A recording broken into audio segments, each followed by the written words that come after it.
right, greetings everybody and welcome to Conflict Radio. Today is May 9th, 2024, and we've got Brad Olsen is going to join us today.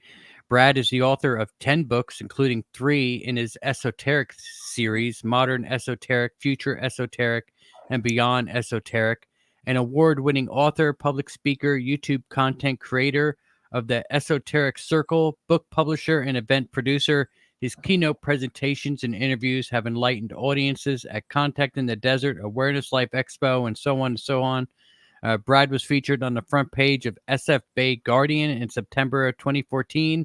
He's a Chicago native, and his writing continues to reach a wide audience while he continues breaking ground in alternative journalism, public speaking, illustration, and photography. Brad, welcome to Conflict Radio, man. So great to have you back.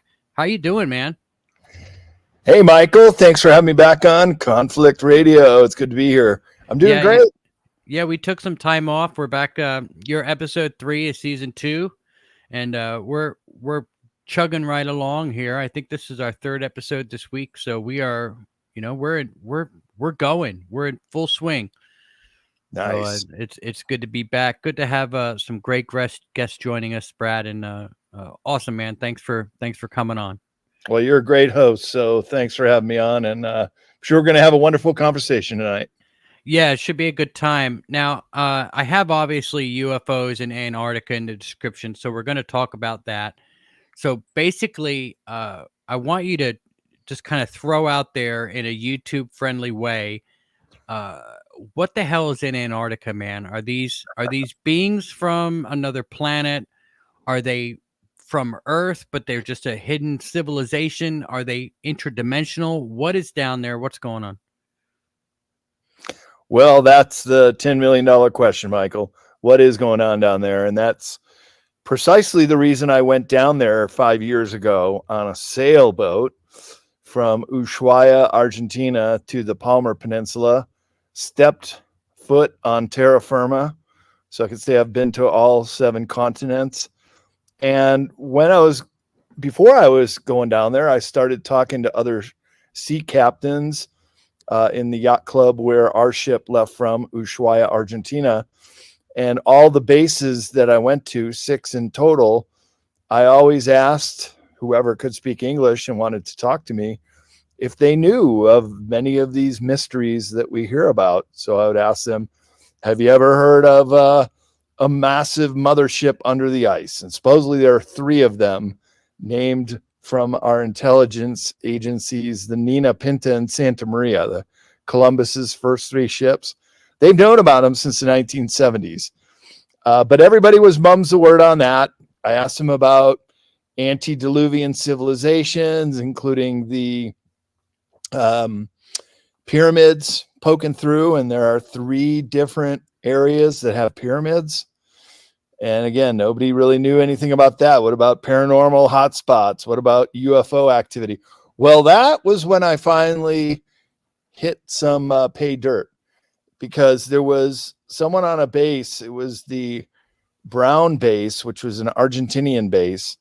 And he was there studying the ice fish, which are really kind of cool in their own way. They have no blood. They only have clear hemoglobin. They're transparent fish and live their entire lives in below freezing weather.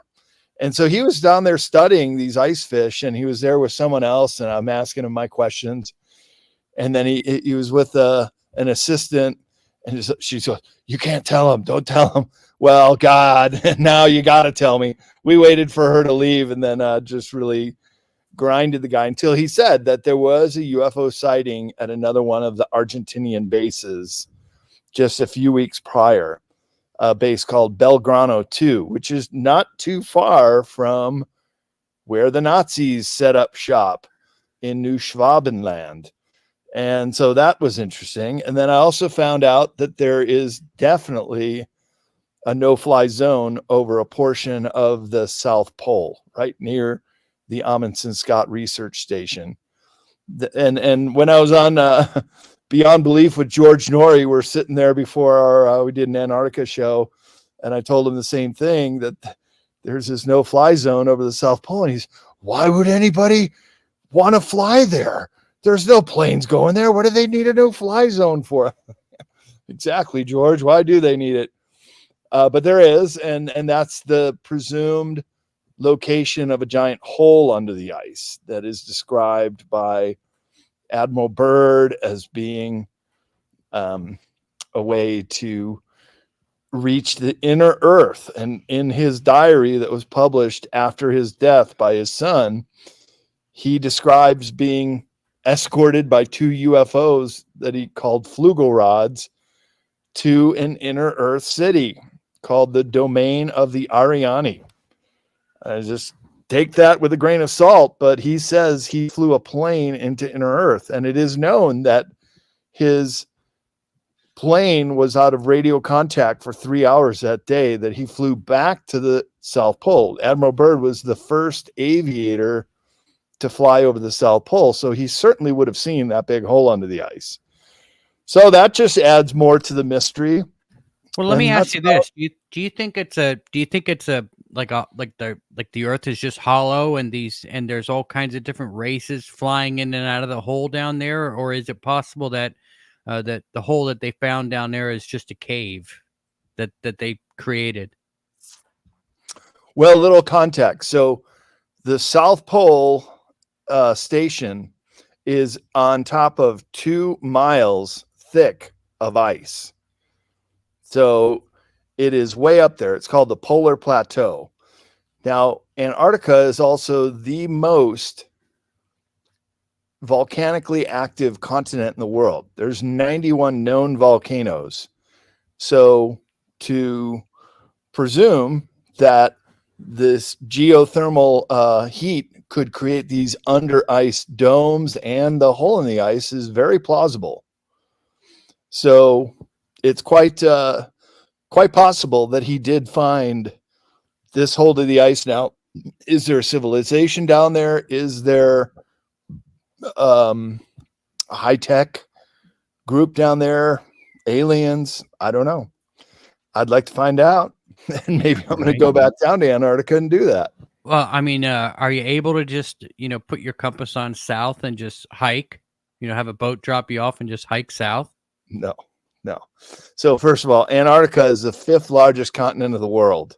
It's enormous. Okay. It's like saying, oh yeah, I'll get dropped off in California in sub-freezing climates and hike to New York City.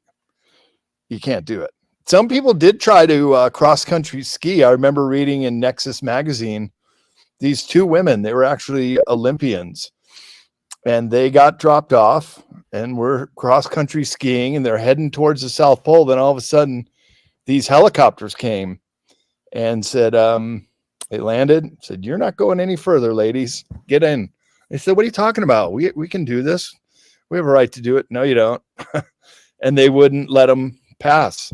So maybe they were getting close to the hole in the ice.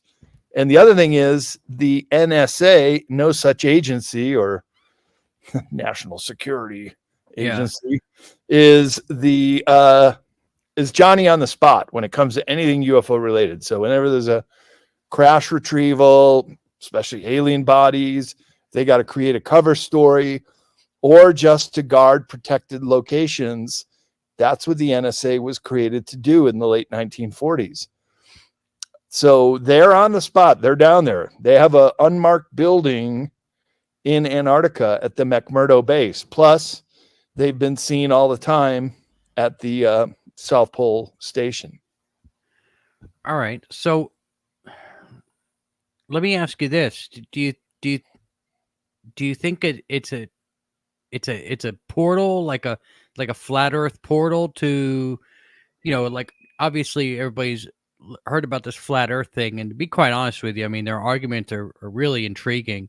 Could it be like a hole in the ice wall that they're discarding, or is it actually a hole? Yeah, it's actually a hole. It's blocked out on Google Earth. I've tried many times to find it, but they have masking, kind of like layers in Photoshop. So there's some places that you cannot look. But to answer your question about the flat Earth, I don't think it's flat Earth. Like I said, I don't either. Yeah, the ice wall is just confused for the ice shelves. and there are huge ice shelves. I saw them. In fact, the very first thing we saw sailing down there were the massive flat top icebergs that broke off from these ice shelves. And if you take a dinghy up to the side of them, which we did to collect some of the blue ice for our drinks, it looks like an ice wall. You can't see beyond it, but that doesn't mean it's the edge of the world, because it's not. So you had a Jack and Coke with some blue ice. Yeah. And it pops like popcorn. That's awesome. Why is it blue? It's because it's just so old. So old. Yep. And the compression from all the weight on top of it. Yeah, that's fascinating, man. That's quite the drink, right? Yeah. They demonstrated it for us at the Arktowski base. The Polish base was the first place we landed, and they said, "Hey, you guys want to join us for some drinks?" Sure. They brought out a big ice bucket with blue ice, poured it in put a couple chunks in our glass, and then poured the whiskey in there and started popping like popcorn. Like, that is so cool. Oh, wow. And then we did it on our boat. We went and collected our own. I wonder why it would pop. Is it because, like, is it compressed? Yeah, I think there's little air bubbles in there, and it's so compressed that when it melts and reaches these air bubbles, they pop. Yeah, it's so pretty. I've seen the pictures of the blue ice, and it's really awesome looking. I bet that was a sight to see while you were down there. Oh, it was indeed. In fact, you can kind of see it on this illustration behind me. If I can catch the light right. Don't block it with the laptop. It's kind of bluish. That's what it looks like. Yeah. All right. So, what are your feelings as far as what these? I mean, are they able to be seen by everybody in our dimension, or just by who they choose to let see them? Or who's they? These beings. Do you think it's more than You mean one those race? in Earth? Yeah, they don't want to be seen. They don't want to be known. This is their little hiding place, and they want to protect it. But Admiral Byrd was hearing voices in his head before high jump and saying, "You got to come back to the South Pole. You got to fly back to the South Pole." And he was told the Navy he would be the admiral for Operation High Jump. They accepted. And the first place they went was Little America, the base he set up. And that's where he flew with his radio man to the South Pole. And 3 hours of their time went missing. They thought the plane went down and Admiral Byrd was lost, but in reality, they were in the hole and they lost radio contact. So do you think that it's an advanced Earth civilization, or do you think they're from another planet? Well, they could be from another planet on one of these 3 motherships and then just found an equitable climate down there and decided to stay. Admiral Byrd said they looked, he went to go meet a figure named the Master, and he was summoned to meet the Master, who told him that they were a little upset with America dropping nuclear bombs on Hiroshima and Nagasaki a few months before, to send the message back to the Pentagon that that they didn't want us to have nuclear bombs. So why didn't they say something when we were just testing them? Well, they did.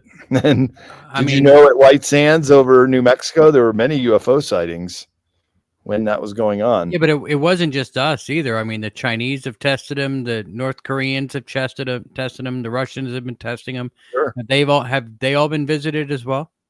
Yes, I would say so. So it's just kind of I mean, why weren't they? I mean, you hear a lot about, oh, well, don't worry about a nuclear war. The aliens will disarm them while they're in the air. But why didn't they disarm the testers? I don't know. Yeah.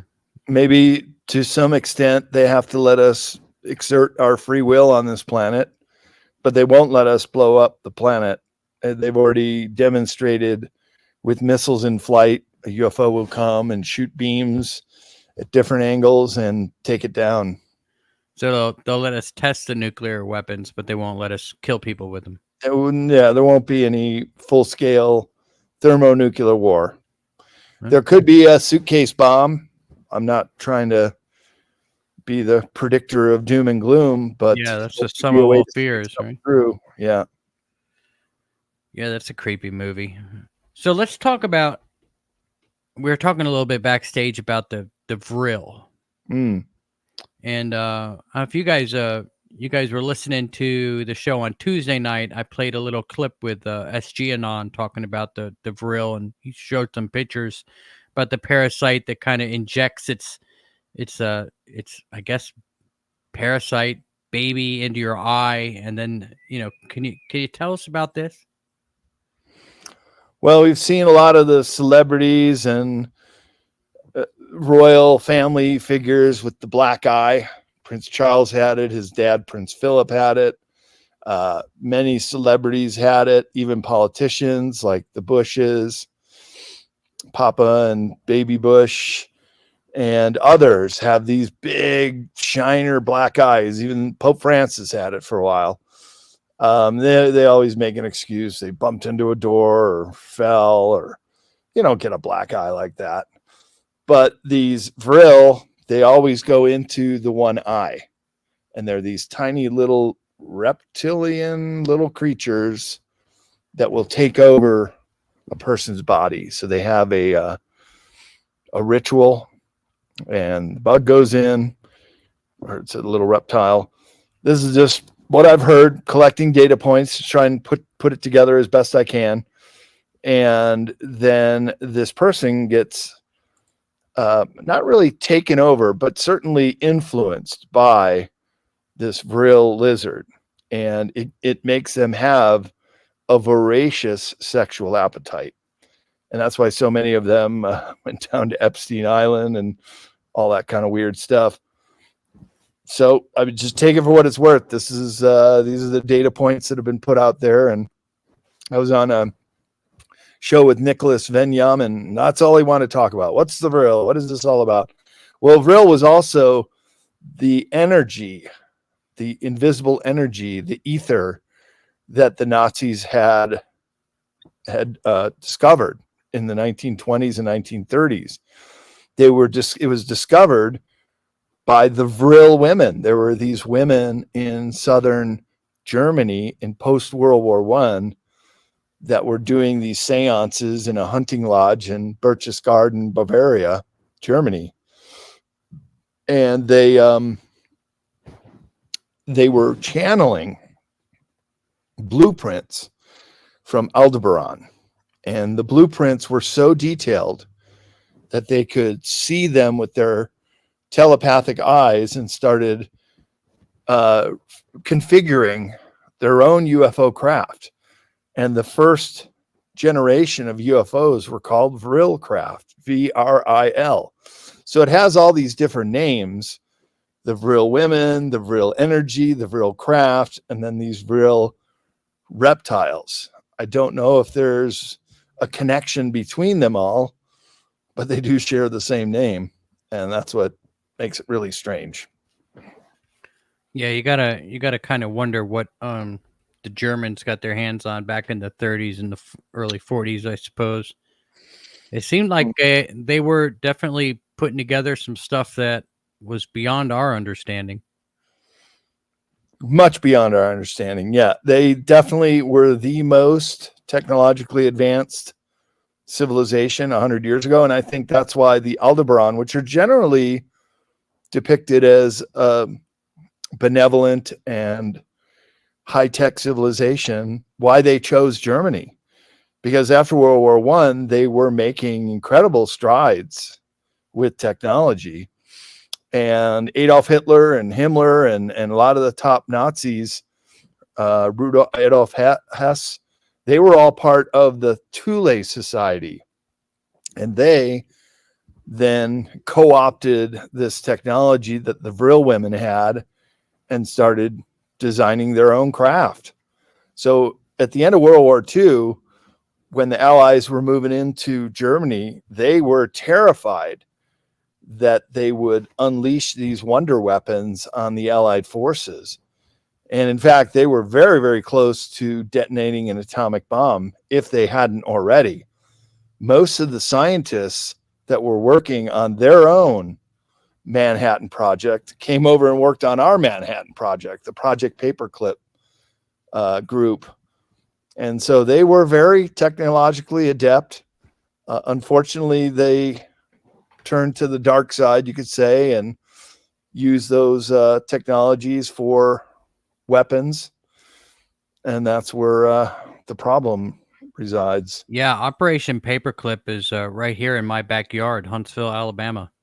Oh, wow, you're down there. Yeah, Yep, yeah. sure. This is where I'm located, and heads up to everybody. I appreciate everybody giving a shout out yesterday. Huntsville got whacked pretty good by a tornado last night, but everything's fine here in conflict radio land. Well, good to hear. So, but yeah, what an amazing hook that was. It was just one of the scariest things you could ever see on your radar. It's like, holy crap, that's Huntsville, and it's like, yeah, it's Huntsville, but it's still a good 5-10 miles from me. So, yay. Okay. Well, you're in that tornado alley corridor. Yeah. Well, every time something comes, see, I'm west of the base. So if anything is coming from the west towards the base, you can actually see on radar, like Redstone Arsenal, the military base here, you can actually see on radar, like where they're pulsing some kind of frequency or something at the storm, and it'll totally break up and go around us. So I'm in a great spot. Using their heart machines to make the weather go around. Yeah. Yeah. They'll protect this base here. They're not going to let a tornado take it out. They'll literally, they'll blast it with something. I don't know if it's, whatever it is they're blasting it with, you can definitely see it on the radar. Whenever it looks like it's going to hit the base, their defenses will kick in. It's really quite to see. All right. So, speaking of Huntsville and everything that's happened here, we talk about do you believe that there's these other bases around the planet as well that craft are coming up and down out of, to, like I think one of them is Mount Shasta. There's supposedly one in New Mexico or Arizona somewhere. Do you think that those are actually real places? Well, they are real places. Do they Yeah. have paranormal phenomenon associated with them? Yeah, they do. I've seen it with my own eyes. I speak at a lot of conferences. In fact, should put it out there that if people want to see my conference schedule, bradolsen.com. I'll be in Illinois next week for the Journey to Truth. But later on this summer, in mid-July, I'll be at the Mount Shasta Summer Conference as a speaker. And we do sky watches there. We go up on the slopes of the mountains and with binoculars and try to stay up as late as we can. And I've seen very anomalous lights up there at night. Same with in Washington State, Mount Adams has quite a few anomalous lights.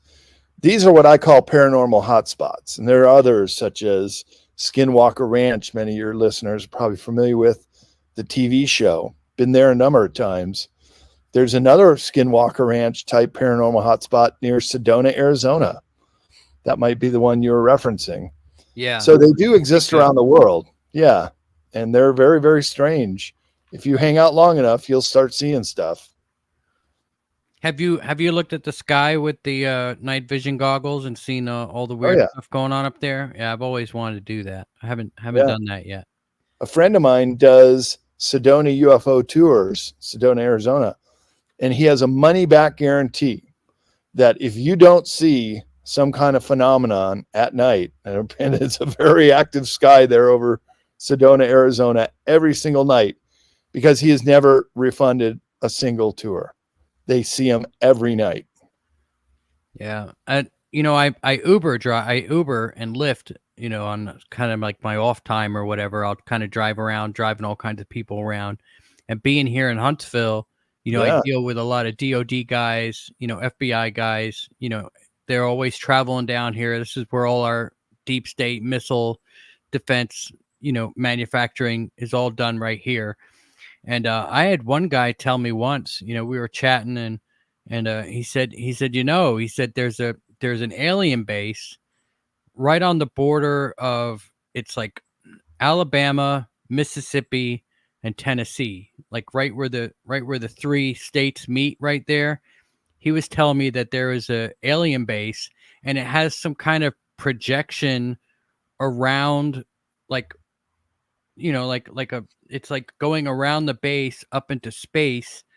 And if you're looking at it from outside the projection, it just looks normal, like there's normal stars in there. But if you get inside, as soon as you get inside where that hologram or that projection is, you'll see everything that's going on that's real, and it'll blow your mind. And ever since then, I've been like, oh my God, I got to drive out there and find this place. you know, I would imagine I would never be able to get close to it, but I hear there's one out here, and I deal with a lot of DOD guys. Well, ask them. Have you ever heard of one being out this way? In Alabama? No, I've been to Montgomery for press trip way back when, but I don't recall any paranormal hotspots. They're kind of everywhere though, so yeah, they if really you dug are. deep, you'd find something. But that'd be pretty neat. I guess it's like some kind of projection or something that makes it look like it's normal space and normal night sky and everything else. And then once you get into that zone, where you're on the other side of that projection, you'll be able to see the craft coming up and down and up and down. Yeah, and man, that's pretty freaky. And he was dead serious. Like I truly believe the guy. Like I really think there's something out there somewhere. Yeah. So you think, now what I've heard is that the aliens that we were talking to, the aliens, these beings, whatever they are, that we were talking to haven't been talking to us in a number of years. They've pretty much taken China's side, and they've gone, and this is how they survived being on Earth all these years. Like you said, there's 3 ships in Antarctica. They very well could have been a colony, that, just like if we were to go to Mars, Musk said, if we go to Mars, you're stuck on Mars, you're staying there, right? You're never getting back. And that might have been what those 3 ships were doing when they came here. They came here to colonize Earth or whatever. And when they landed in Antarctica, it was a tropical place, and they built Atlantis, and it was just, this great city that everybody talked about and wrote about. And then the pole shift happened, and that's what put them under the ice, and pretty much wiped out a lot of them. And when the pole shift happens again and it comes back to the equator side of the Earth, when Antarctica comes back, it'll obviously melt, and we'll see Atlantis. What do you think of that? Yeah, there's a lot to that. Let's unpack it. First of all, Antarctica was once a steamy jungle. How do you know that? Well, it's in the fossil record. I do a presentation called The Hidden Anomalies of Antarctica. I'll be giving it at the MUFON Symposium this summer in Dallas in mid-July. And I show quite a few of the fossils that show that Antarctica was a steamy jungle. There are certain species of dinosaurs that were only found in Antarctica. And dinosaurs are cold-blooded creatures, so they needed a hot climate to live in. So whether through plate tectonics, Antarctica moved to its present location and froze over, or perhaps Earth was once a much hotter place than it is now, or perhaps a combination of both. There were definitely dinosaurs walking in Antarctica and in the ocean there, including the Loch Ness Monster dinosaur, plesiosaur. They found fossil bones in Antarctica. So it's quite an enigma about what had lived there. And then, so if you want to talk about advanced civilization, I mentioned pyramids poking through the ice, as well as sometimes what look like city grids. Dr. Michael Salos shared with me a GPS coordinate, which also happens to be in the New Schwabenland area, and it looks like a city grid. Now, Mother Nature doesn't really create in perfect right angles, so it does look like it's fashion. Unfortunately, the resolution isn't good enough to see it in great detail. But I think you're onto something there, Michael, that Atlantis could be buried under the ice in Antarctica. So these ships, they're obviously stuck here. They're stuck now, yeah. They're just not operational, or? Well, the one that I show in my presentation also happens to be in New Schwabenland, the claim of the Germans in pre-World War II. They were down there making their land claims, and I think that they had found this location. So in 2013, you can go on the Wayback Machine and Google Earth with the coordinates for the Konen base, Konhen, a base that's a seasonal base run by Germany. And by the way, they never left after World War II. When it became East and West Germany, West Germany stayed down in Antarctica in New Schwabenland. They never left. They're still there to this day. So they might have found something under the ice. And in 2013, they were doing a big excavation. I show pictures of this in my presentation, and it is probably one of those three, Nina Pinta Santa Maria. Linda Moulton Howe has identified another one in the Beardmore Glacier with Spartan 1 and 2, some of her whistleblowers. I had dinner with her in March after a conference in Sedona, and she would help me on this new project that I'm working on, which is a documentary to go down there and go to all these locations. And let's just get to the bottom of it. Is that pyramid in the Ellsworth Range really fashioned by higher intelligence? Because it would have to show bricks or mortar, some kind of symmetry, or is it just a mountain, a nunatak, as it's called by the tour group?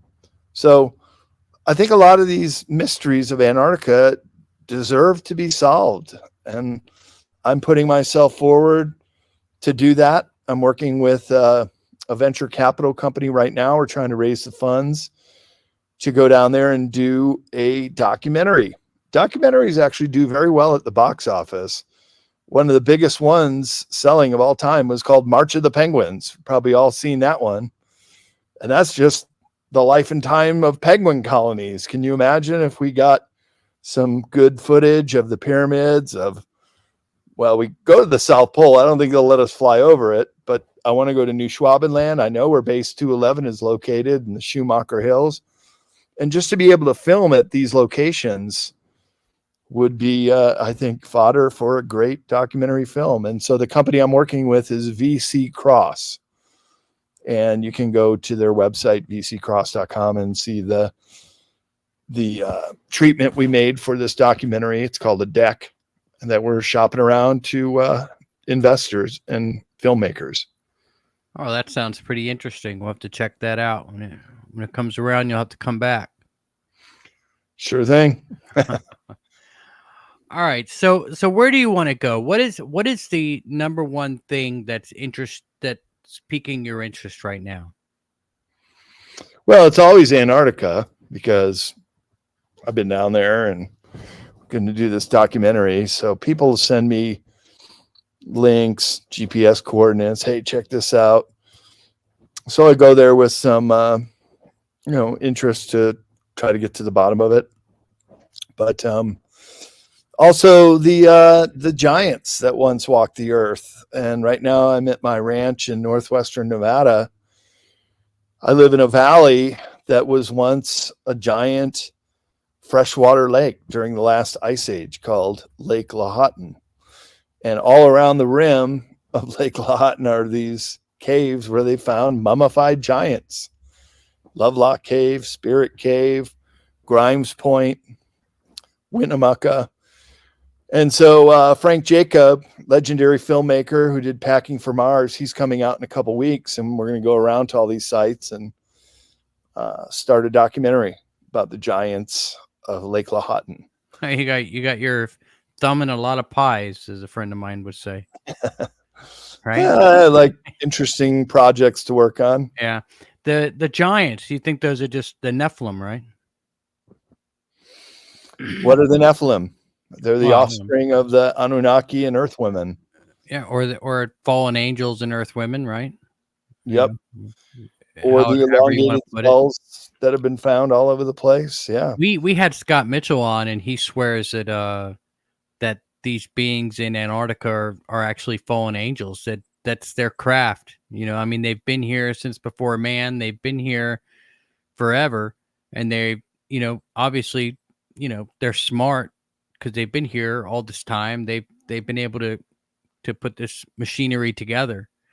You know, Mm-hmm. what do you think? Where do you stand on the religious side of things? Do you think this is a biblical thing, or do you think that it's, you know, it's just aliens and whatnot? Well, let's not throw the baby out with the bathwater. We have to consider all sides to every one of these equations. I do know that Brian Forrester, a colleague of mine, I was down in South America with him, and we went to a museum and we saw one of the elongateds in this little museum. They exist. They're real. They're not human. They're human-like, but they're not human. For example, they don't have a suture crack through the center of their head like humans do. Their eye sockets are 30% bigger. The connection to their spine is 30% bigger. And lo and behold, their heads are 30% bigger. Much bigger than humans. So bigger head, bigger body, aka giants.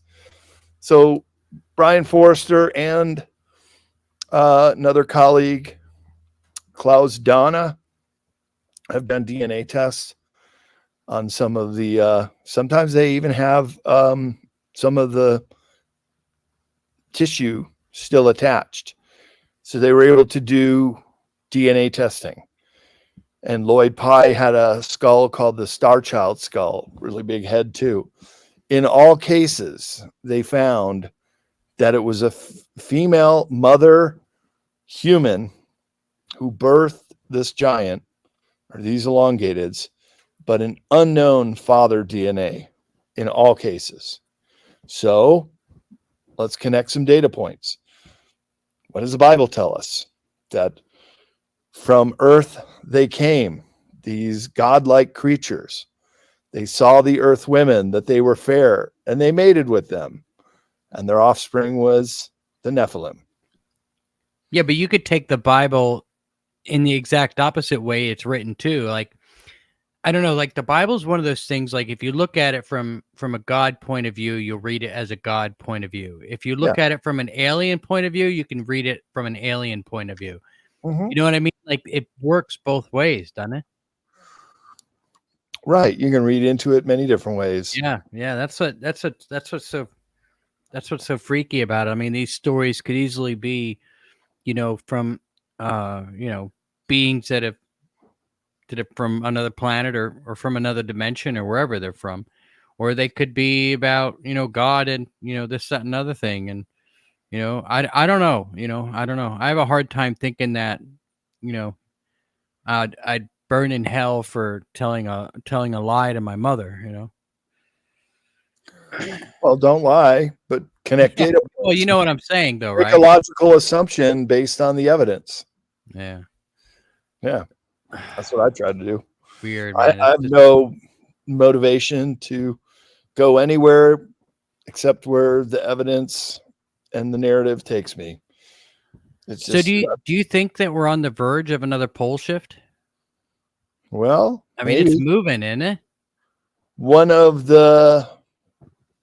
some of the points I make in my presentation is that the magnetic poles are on the move. So they generally stay in a certain area near the North Pole, not quite there, but near. So the North magnetic pole was in the northern Hudson Bay. Right now it is racing across the Arctic Ocean toward Siberia. Similarly, the South magnetic pole is moving towards Australia. Yeah, the other way. It's off the continent already. So if you sailed a boat between the coastline and the South Magnetic Pole, your compass would point towards Australia. That's how far away. So that could be a telltale sign that... And our magnetic field is totally just going away. Right. Well, it's breaking down and it's on the move. So that could be a telltale sign that we're getting ready for another pole shift. And that could be bad. How bad could that be? I mean, could you explain just how bad that is? Well, just consider the Earth is an ocean planet. A lot of people don't realize it, but we are covered with 71% water. So if the poles were to shift 45 degrees, they'd snap. It's like a snap. Yeah. The oceans would become very turbulent.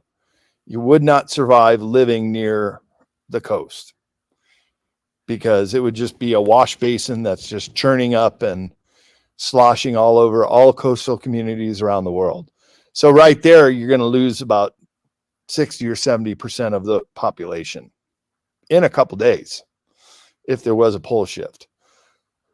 The other survivors would then have to deal with very tumultuous weather. It would put up, volcanoes would erupt and it would put up a lot of ash into the sky. So we would have what has been called as a nuclear winter, but without nuclear bombs, but just all this ash in the air. It makes the whole planet winter-like. So we could even descend into another ice age.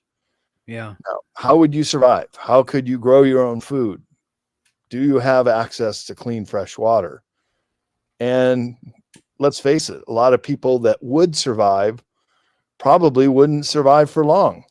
So that's why Earth when it goes through these great changes, one of the first casualties are all the people that are alive. And the last one that happened was when Mount Toba erupted.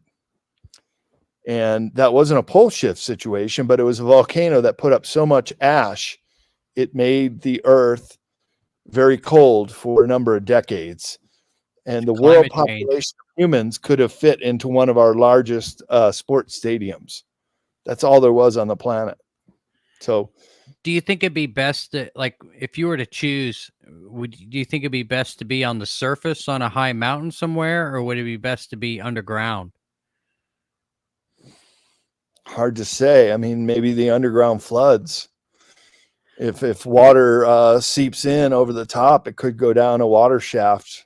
I just read a story that they found such a massive ocean under the earth. It was like if they took all of our oceans, what is it, 7 oceans or however many oceans we have, if you put them together, the size of the ocean under the earth is like 3 of those put together. Like just the amount of water that's hidden underneath, like buried deep in the earth, like miles and miles and miles in the earth. Just it just blows my mind. And you know what happens if all that gets out, right? Oh, I mean, do you even want to live through those kind of circumstances? I guess you know, something like that happens. It is what it is, right? It is what it is. I mean, and you're in your situation that you're in, I guess. Maybe Noah's Ark was a spaceship that took up some animals and people and then brought them back down when the earth was stable and safe. There's other ways to look at that too. Maybe they just took embryos. Yep. Or DNA samples. Who knows, right? Speaking of underground bases, let's talk about these DUMBs a little bit. Do you think that they exist, these deep underground military bases, like I guess all around the planet, like where they're where the military is working with these beings? Yeah, it's a known fact.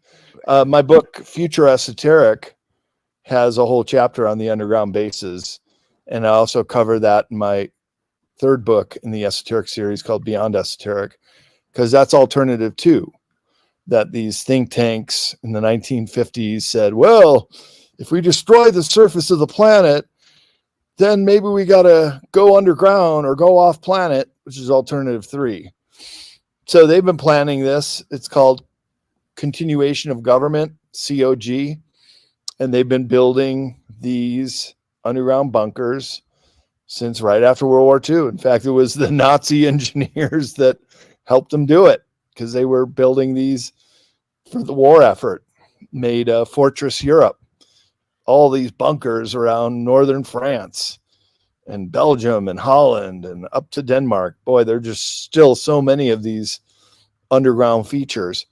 Then they came here with Project Paperclip and they built the underground features here that were in case we went to war with Russia, that all members of Congress would go underground and we would keep our government going.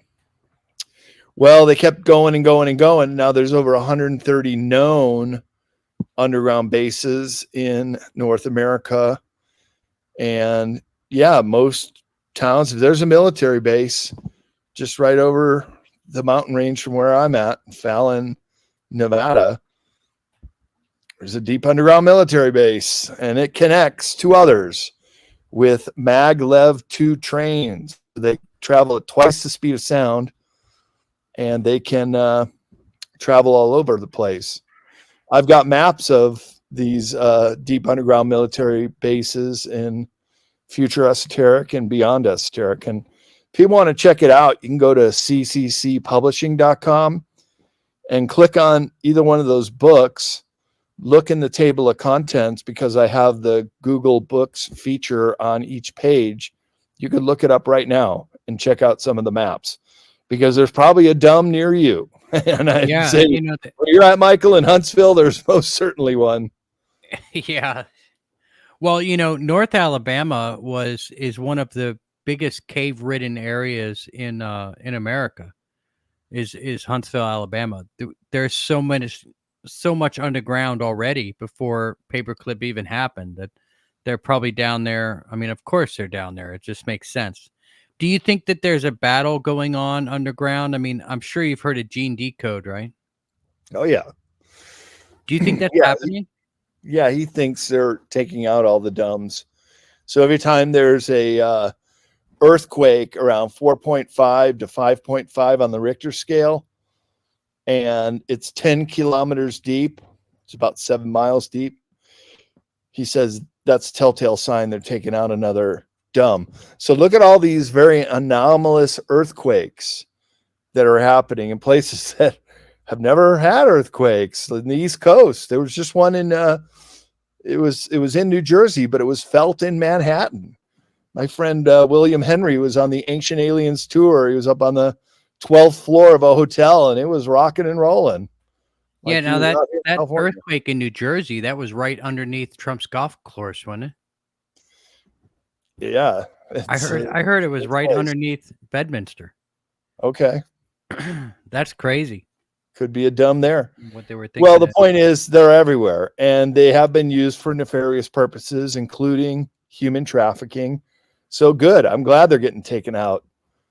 I want to think that what Gene Decode is saying is true, that these things need to be taken out, that they're very nefarious.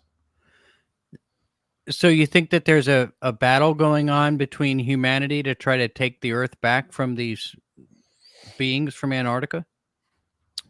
So it's not just beings in Antarctica. I think they have many legacy bases, is what I call them, that are really old underground bases. The biggest one here in North America is in Dulce, New Mexico, underneath the Archuleta Mesa. And if you've ever heard of Phil Schneider, he was working on the dumbs, and he was talking at some of his conferences about going down there, and he was part of the war. He would show a couple of his fingers that got shot off with a laser beam, and he opened his shirt up and showed a big scar on his chest. He was one that survived, but he said many didn't. So there have been underground wars that have taken place. We've tried to take them out, but they have very advanced weaponry, and even though we have more troops to throw at it, it was just a one-sided slaughter. So they decided to leave Dulce alone, but that's the worst of them in North America. That's where the Nightmare Hall is, and I describe it.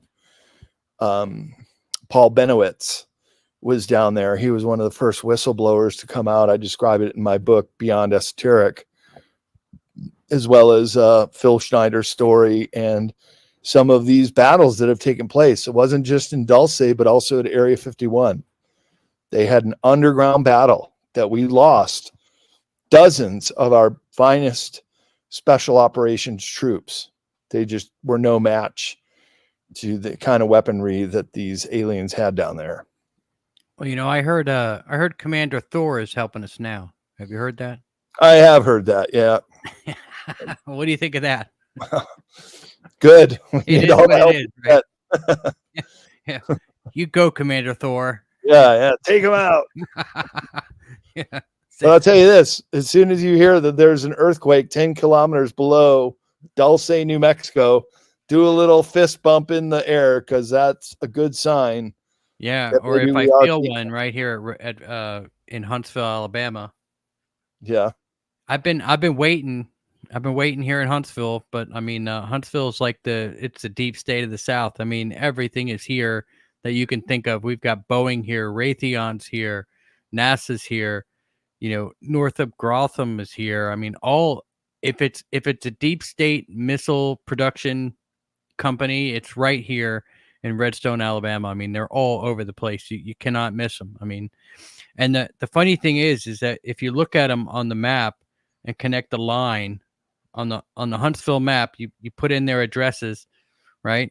And you connect the buildings with a line, they all form a perfect pentagram right on the map. Wow. It's crazy. Yeah. It's crazy. And that's Operation Paperclip. And Dr. Strangelove wants me to ask you if you think Paperclip was a Catholic operation. Catholic. Well, the Catholic Church, the Vatican, was aiding and abetting Nazi Germany. I have a picture of I think his name was Pope Pius, shaking hands with Adolf Hitler during World War II. Of course, Italy was part of the Axis, but the Red Cross and the Vatican were helping these paperclip Nazis escape. So paperclip was mainly the Americans bringing over their scientists, where Catholic Charities and the Red Cross were using their contacts and their resources to get other officers out of Germany, give them new identities with a new passport, and find a place that they could go, mostly to South America. I was driving through Bolivia on our way to Antarctica, my girlfriend at the time, and we're reading through The Lonely Planet. We're going through this little town, and it says, oh, and there's this sawmill still on the edge of town you can go to. Nothing really to see at a sawmill, but in the back is a cabin where Klaus Barbie lived his natural life with a new assumed alias. He was called the Butcher of Leon. So a lot of these very notorious ones literally got away with murder, and they helped give them a new life, mostly in South American countries, but there are other countries that took in some of these refugees, as they were at the time. Yeah. You know, that's been pretty well documented now at this point. I mean, a lot of people like to argue that at first, but there's no getting away now. These places have admitted it. Yep. So Journey Through the Gate Paranormal Podcast says hello. She Hello. says she loves Brad Olsen. So if you haven't been on Journey Through the Gate Paranormal Portal Podcast, Brad, you should check that out. That's a fun one to go be on. And yeah, sounds good. Hit me up. You can send her my email. We can set up. Dumbs are us. You ready to take some listener questions? Sure. All right, hang on. Let me give a quick shout out to everybody that's here. I see Robert Bell is here. Dr. Strangelove, how you doing? Sigmund Ooze, Hugo Darn, Adam Robbins, how you doing? I think I met him in an Uber. He lives on the other side of the mountain than me. I see Antera is here. Let's see. There's a few people here. AB is here. I'm just going through the comments. They weren't expecting me to do this. Happy Plague Doctor. I saw Blue Chicken. Steven Johnson. Okay, so I'm not going to scroll up much farther than that. It looks like Sir Wolf says hello. And if anybody has any questions, now's the time. Go ahead and post it in the comments section here in the live chat, and I'll throw it up on the screen for Brad Olsen. Ask away. So I'm looking at Robert Bell's comment. Yeah, he says quickly about 3 levels down. That's pretty common to go 3 or more levels down. So when I lived in San Francisco, California, I was just a couple blocks away from the Presidio. And I did a video, you can find it on YouTube, called The Underground Presidio. And I talked to some of the maintenance workers there. And there are videos of people getting in there, sneaking around and getting into the underground base at the Presidio, which is now part of the national park, Golden Gate National Recreation Area. But he said it went down 3 levels. And that's where they were doing a lot of MK Ultra stuff. Really, really dark mind control activities in the 1950s and 60s, including so they had a flop house in Telegraph Hill in North Beach, and they would hire prostitutes to just get unwitting guys to come back to this house that had 2-way mirrors, and they were filming. And our CIA was testing out every single drug you can imagine, legal or illegal. And they wanted to find what drugs were would make people the most susceptible to suggestion. And these prostitutes would get them really nuked on drugs, and then try to get them to do different things to see how far they can get the guys to go. And then some of them, if they seemed to be worthy of further testing, would be taken to the underground base in the Presidio. Some of them only to emerge naked several days later and coming off the worst hangover of their life, just wondering what the heck happened to them. And there were many, many stories. Dwayne Dietrich still lives in San Francisco, and I've talked to him a number of times. He worked on the Presidio, and can he tell you some stories. But that's also where the Satanist in the U.S. Army, what's his name? His last name starts with an A. Really dark guy. And he was stationed at the Presidio running all these programs. So I see we got some questions coming in. Just wanted to throw that in about. Dr.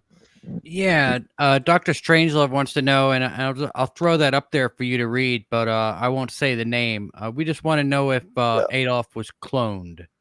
Cloned. Yeah, well, remember Boys from Brazil? It was all about that. What about the girls from Brazil? Do you know who his presumed daughters are? They all happen to hold high office. At least some of them do. I heard that. Yeah. Angela Merkel in Germany and Theresa May in the UK Prime Minister. And I think a Lithuanian president too. And they all look alike. There's even pictures of them as teenagers. So is it a bloodline thing? Yes. So they think that they're the sons of Cain. That's what I've heard. Others. Yep. Yeah, that's what I heard. Like that's what all this. BlackRock just bought Ancestry DNA, and you got to wonder if they're not looking for more relatives, right? Right. Yeah, exactly. Yeah. Davy Jones says he loves the show. I saw it. There we go. Happy Plague Doctor. Thanks so much for the super chat. Really appreciate it. So, do you think the Germans use the Vril technology in submarines? Well, if we're talking about the same Vril technology they used in the first generation of crafts, I'd say probably so. Why wouldn't they? It is absolutely known fact that the Germans had the most advanced U-boat submarines during the World War II than had ever been seen. They were so advanced, they could go from Germany all the way to Antarctica with ever touching the surface. And so the technology that was employed in their U-boats was certainly taken to the U.S., where they have backward engineered it, and so did the Soviets. And so now the submarine technology has really rendered most battleships obsolete, as well as aircraft carriers. It has totally changed the whole outlook of what a Navy can do, because now those ships are just sitting ducks to not only the submarines, but also drone attack or missile attacks. Yeah, that's what I find funny with this whole Israeli war. I mean, they're spending millions of $1 million missiles to shoot down a $50 drone. I mean, how long is this going to be able to continue? Right. I mean, it's ridiculous. Well, that might have been what they were intending by sending those real clunky drones, is to expend their Iron Dome capabilities. Yeah, well, not even that. I mean, even the Houthis with their $50 drones coming into the Red Sea. I mean, they're getting shot down. $1 million missiles. Shooting down a $50 drone just blows my mind. How much longer we could do that, right? I mean, I guess we could just keep doing it, right? I mean, we just print money and build more. As long as the American people work for paper. Yeah, and fiat currency, what a scam. That's what I tell everybody. I'm like, don't work hard unless they're paying you in silver quarters. There you go. That's about the only thing worth value. Adam Ramad said, and it's just a statement, but a pretty good one. The Dome in Huntsville is actually a city with restaurants and homes for citizens and military. You must have a card to enter, and only the card holder is allowed, no family. I know this for a fact. Well, I would also add to that, the deep underground military base below the Denver airport is the same way. And that is supposed to be the biggest one in the country. It's so big and so deep, and many layers, goes down over a mile. Denver's nicknamed the Mile High City, and it's way up there in elevation. So they could go down really deep and still not even get to sea level. And it's the people that have described it to me, and I've talked to a couple whistleblowers, say that, yeah, the elite have their own homes, to the point that there are villages down there, and you have a key code to get in. You go into your house and you have a fireplace with a mantelpiece with pictures of your family members, and you feel like you're in your own house. They have that for them, and they are so well stocked that they could go not years but decades on the stockpiled food they have down there. This is called Alternative 2, and it's in my book Beyond Esoteric, that they have been planning for some kind of catastrophe on the surface, whether it be these solar flares, which, by the way, this weekend is supposed to be really interesting. Well, we're going to get 4 hits, I think. Yeah. Yeah, 4 hits starting Friday night. Was it going to knock down our grid? Are we going to not be able to fly? I'm supposed to fly out to St. Louis on Sunday for the Journey to Truth conference next week. Well, I know for a fact that they mess with the GPS really bad. So yep. That's going to mess up all our targeting systems in our missiles. Journey Through the Gate Paranormal Podcast wants to know what you think of the Philadelphia experiment, real or fake? I wrote about it in Future Esoteric. I think it's real. I think Nikola Tesla was the driving force, but he was a very benevolent inventor.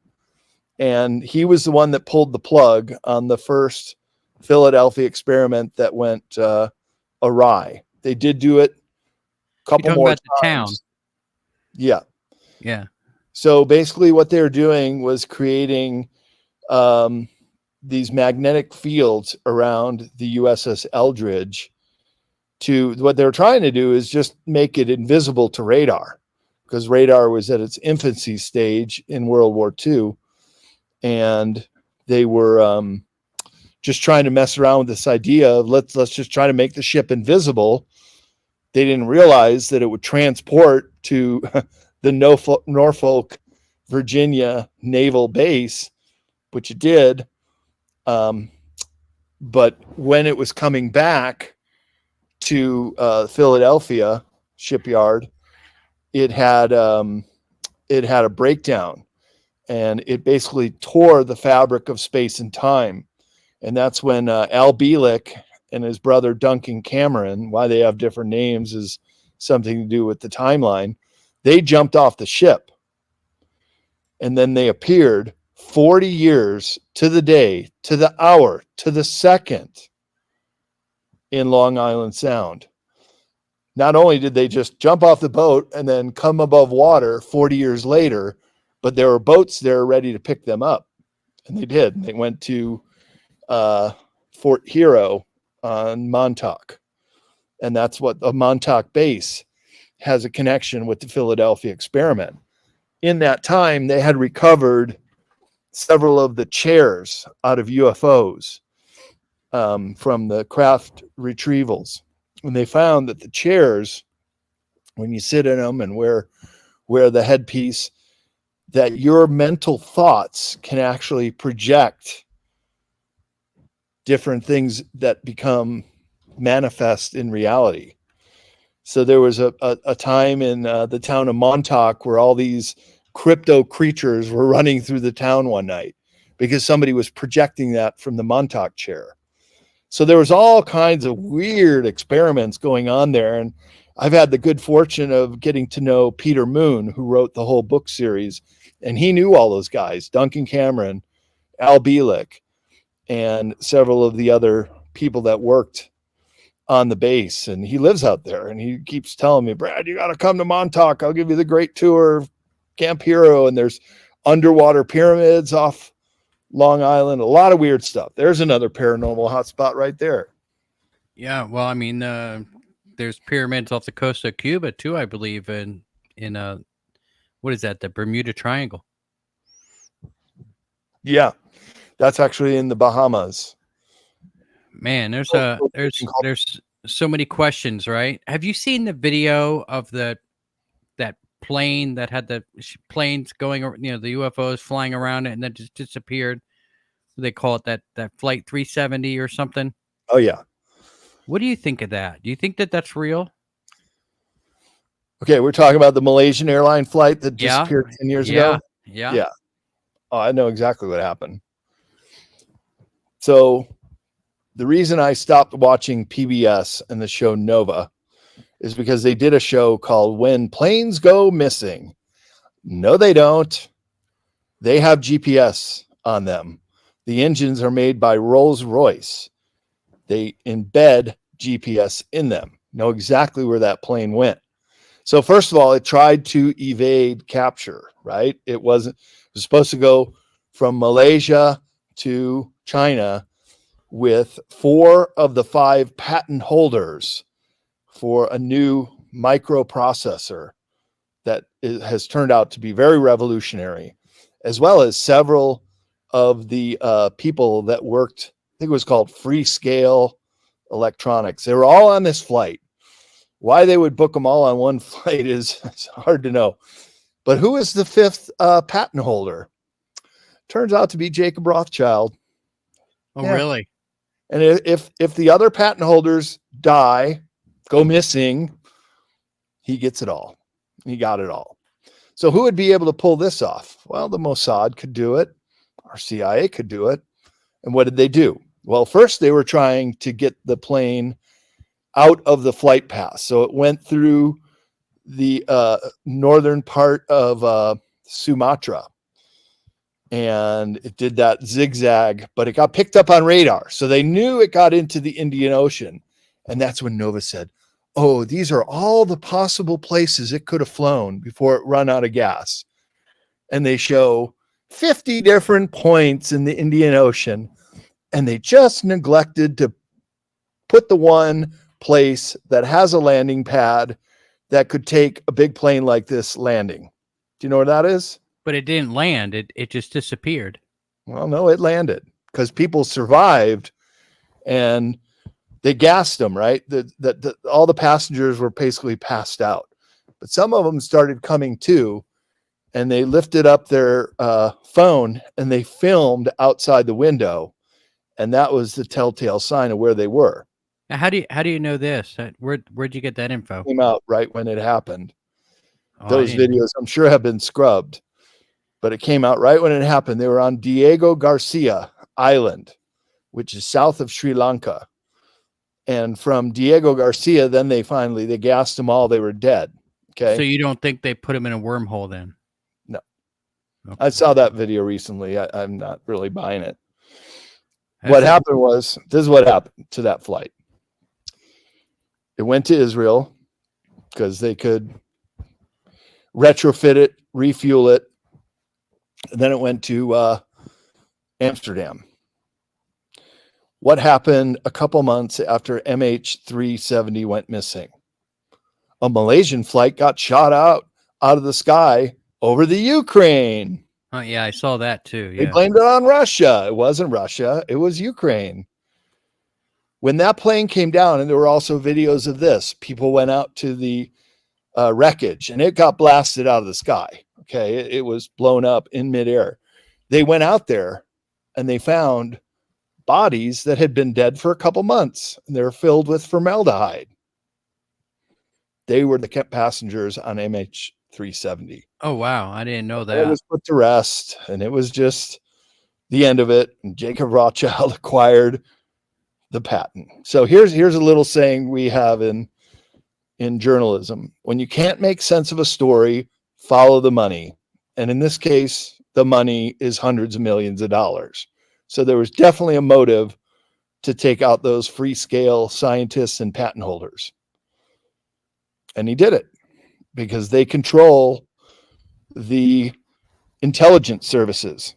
One of my favorite researchers, his name is Anthony Hilder, greatly underestimated how important his research has been to this field. But he had a saying, and he kept repeating it, that all the intelligence agencies, our CIA, the Mossad, the MI6, they're all just working for the globalists. They're the enforcement arm of the CFR, he said, the Council on Foreign Relations. That's what they do. They take orders from the globalists and do their dirty work. They call it the wet works. And so these agencies of ours, they've gone rogue.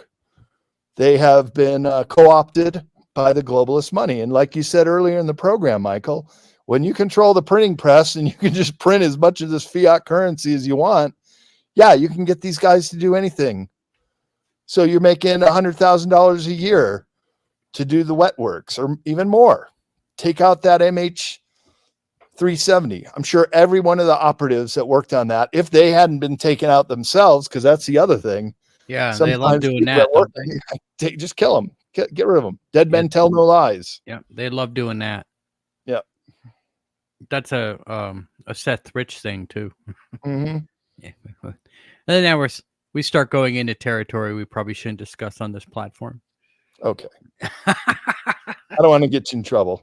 No, you know what? It's all right. You know, I've come to terms with it. You know, I've come to terms. If I get popped, I get popped. What are you gonna do? You know, I noticed a lot of other people are getting away with stuff. Why can't I? Put it up on Rumble too. Yeah, it's not just me. It's yeah. Everybody. You know, we're here to. You know, we should be able to talk about the things that we want to talk about. And it's a shame that, you know, I live in the United States of America and I have to worry about what I say on a streaming platform. Yeah. It's a shame. You know, there should be an internet bill of rights. You know, there should be. So, all right, Brad, why don't you tell everybody where they could find you? Yeah, sure. Well, you see my name spelled there, Brad Olsen.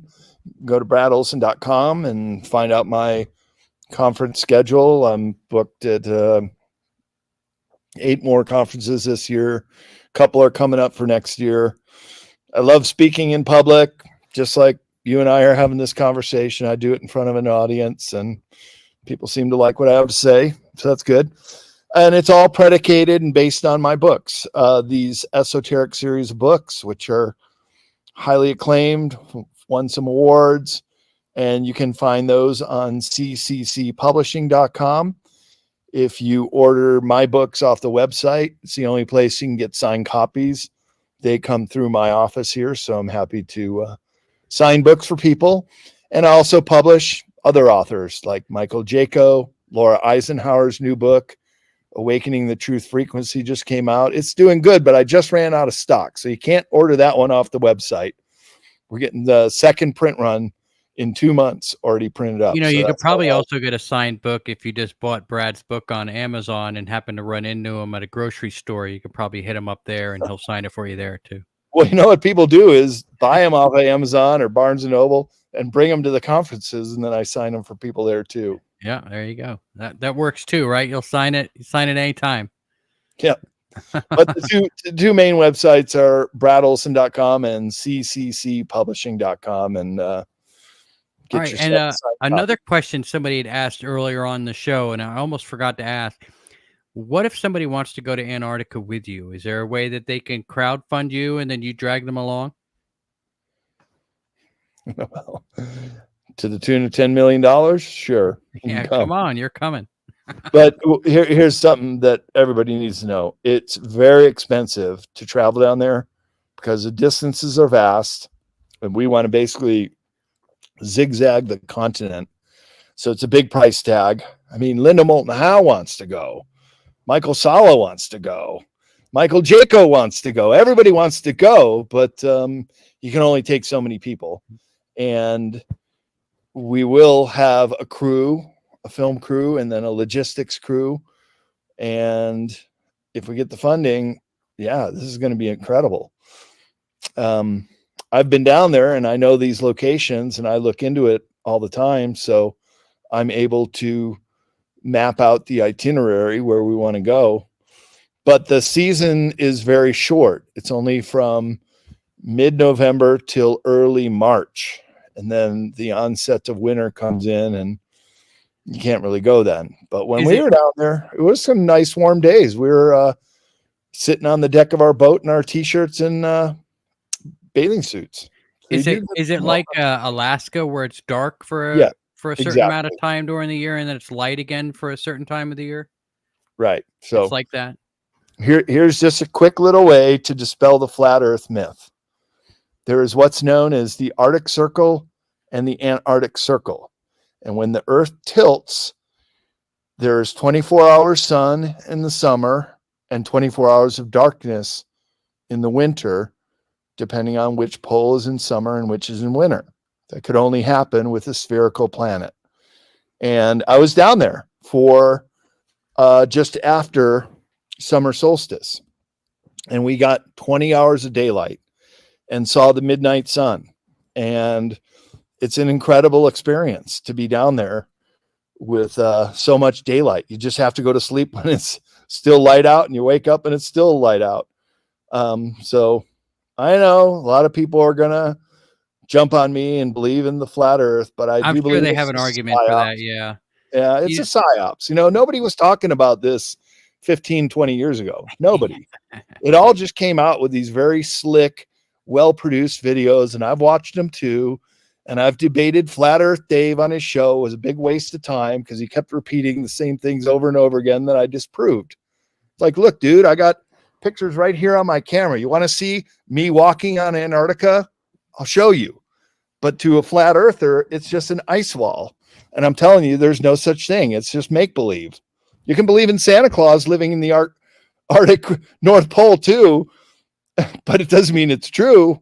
It's a fable. Hey, come on now. Don't be busting on Santa Claus. We all know he lives in the North Pole, okay? Okay. Believe your fantasy. No reason to drag Santa into this.